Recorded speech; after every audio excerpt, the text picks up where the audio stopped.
Hello, I'm Steve Kim from the Bass Basement. I'm here with Farko Dosumov.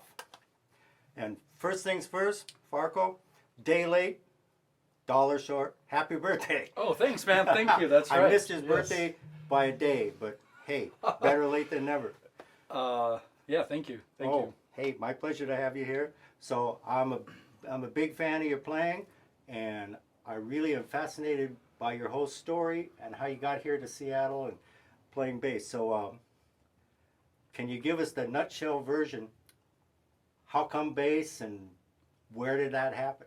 Okay. So I was born in what used to be called USSR back in the day, and it was the Republic of Uzbekistan. Which is in Central Asia. Central Asia, that's Yes. right. And by the age of being, well, by the time I was 16, the whole country broke down, and Uzbekistan became its own country with its own president and everything. And so, but before that, musically, I started with guitar. My parents hired a guitar teacher, and they wanted us to do guitar, and my mom really likes the guitar, acoustic guitar, kind of like a flamenco slash. Did she play, or was she No. just a fan? No, she's just a fan of the guitar sound, and she wanted us to play, and so. Now, when you say us, you Oh, have yeah. a brother, right? That's right, my twin brother. So Your twin brother. And identical twin. Yeah, He also played guitar. he's playing guitar right now. So when I you bet. guys Yeah. when you guys started, was there any competition like between you guys?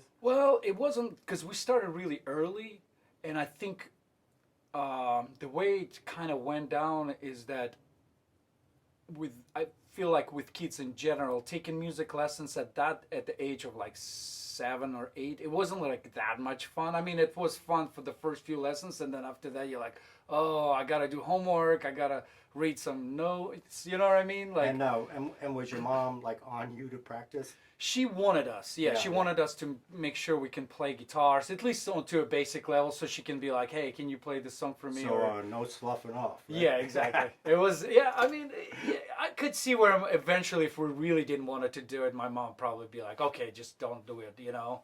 But we just kept kind of doing it, and it kind of seems like came somewhat natural to us, but personally, I wasn't really that much invested into it. I was like, kind of like, playing soccer or playing guitar? Let's go play soccer. You know what I mean? And Well, when did it change? so it changed at about, I think I was about 14. So by that time, I already knew how to play chords. And same with my brother, both could play chords. We could read music. I could read chord changes, like just the basic ones, you know. And we had a friend who's invited us to come to this school, kind of like an after-school type of club of basically band And you're in session.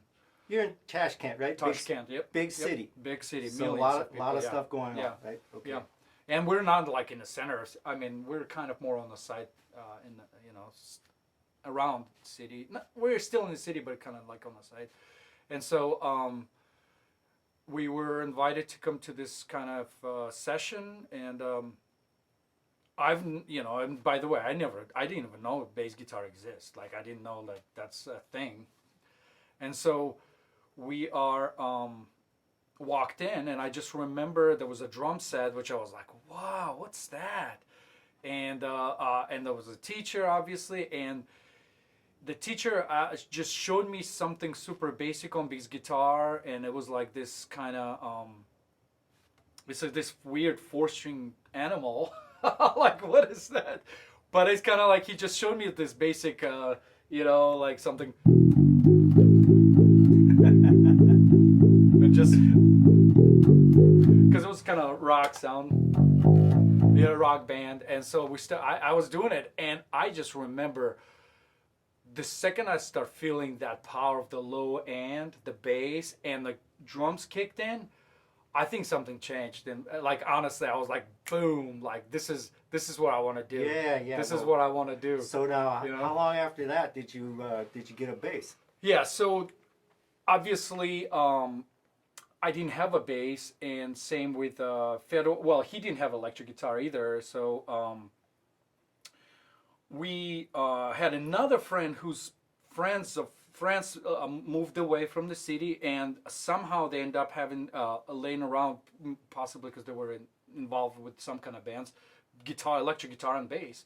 And that friend actually came out, and I wasn't thinking that I wanted to be a bass player, by the way, at first time playing. I mean, it was just somebody said, hey, here. But the friend of ours walked, he said, he put us down on the couch, said, wait a second, I'll be right back. And he walks out with the guitar and the bass in one hand, and he says, Farko, you're kind of like, you think, like, you're a little bit more invert, you know what I mean? Like, you're more thinking, here's the bass for you. And Fiddler, you're kind of like, you're more like outgoing, here's the guitar for you. All right. And so that was like kind of like, well, okay, I guess it's a bass now. And there was a 4-string as well. And that's when I was like, okay, now I have to like, now somehow I committed to it by just someone giving me this instrument and saying, now you're a bass player. And I was like, okay, all right, I guess I'll be a bass player. Cool. You know what I mean? Now let's run the story up. So now you get to New York, right? So Yes. How did that happen?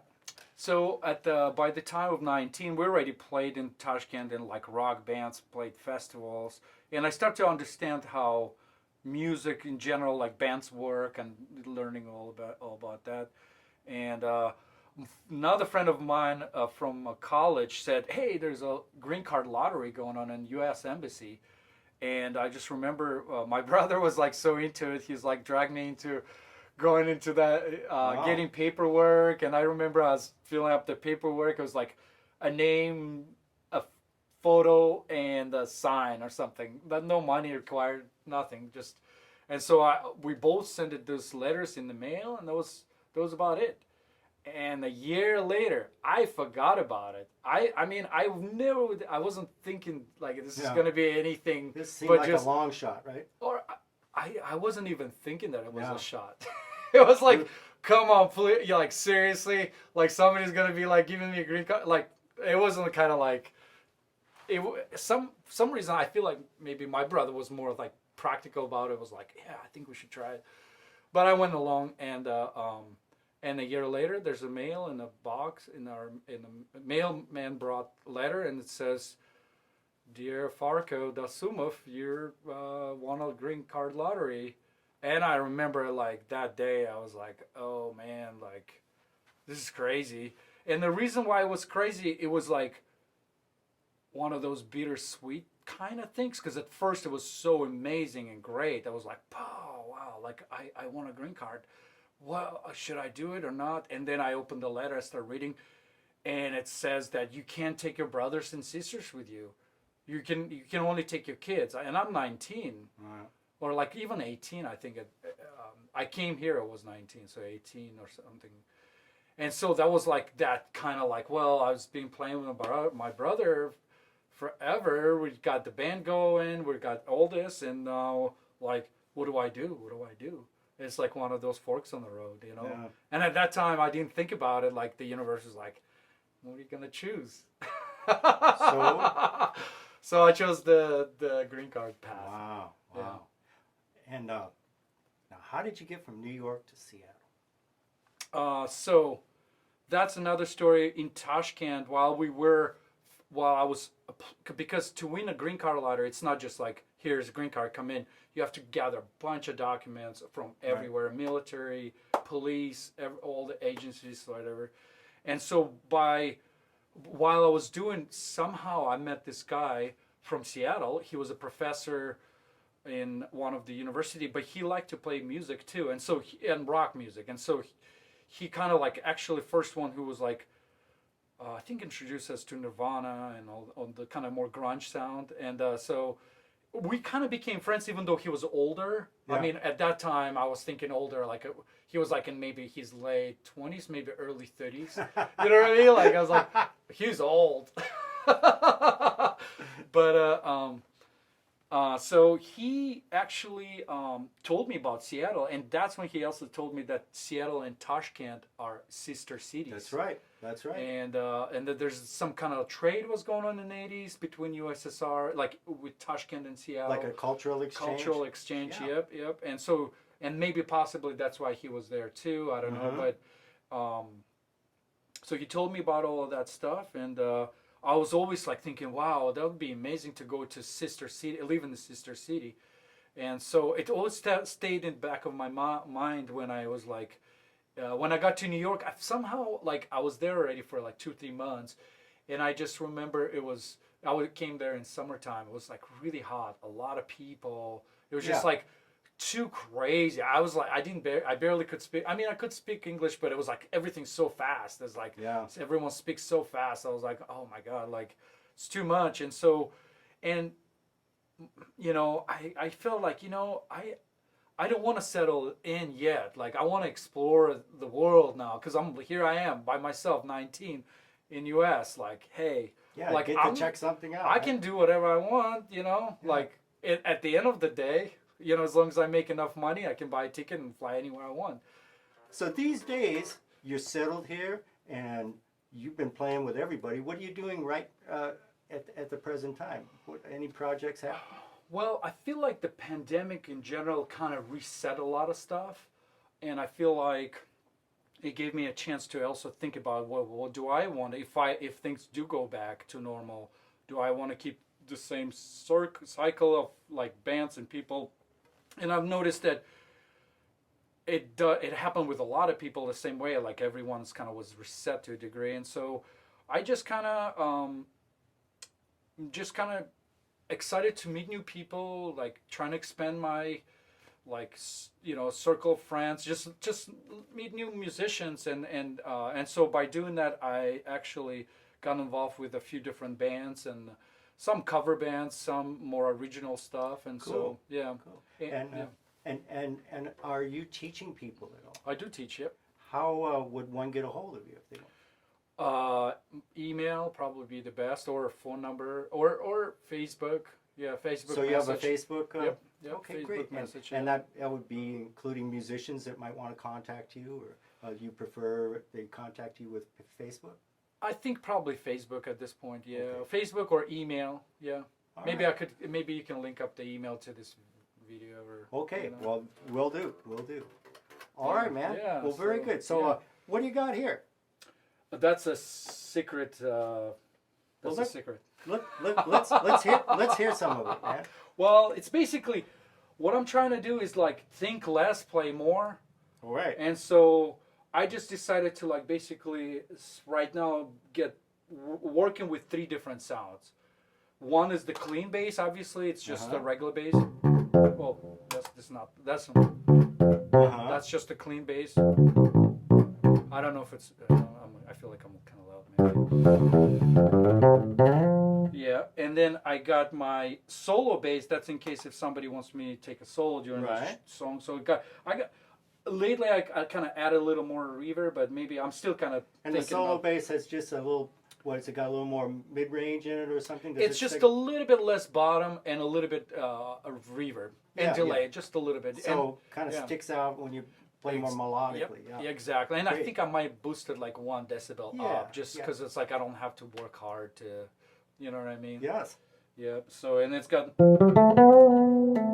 yeah, you can hear there's a trail of it.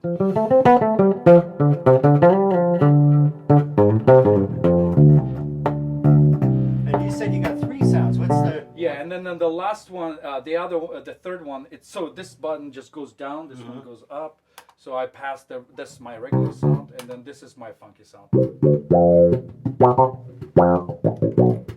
Well, let's play a little bit on that.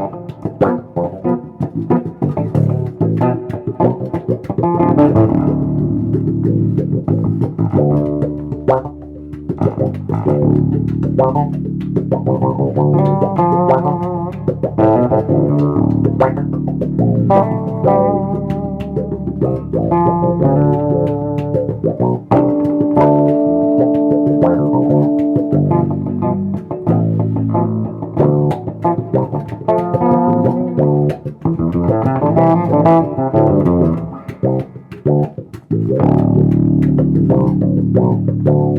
the bass basement, I'm Steve Kim with Farko Dosumov.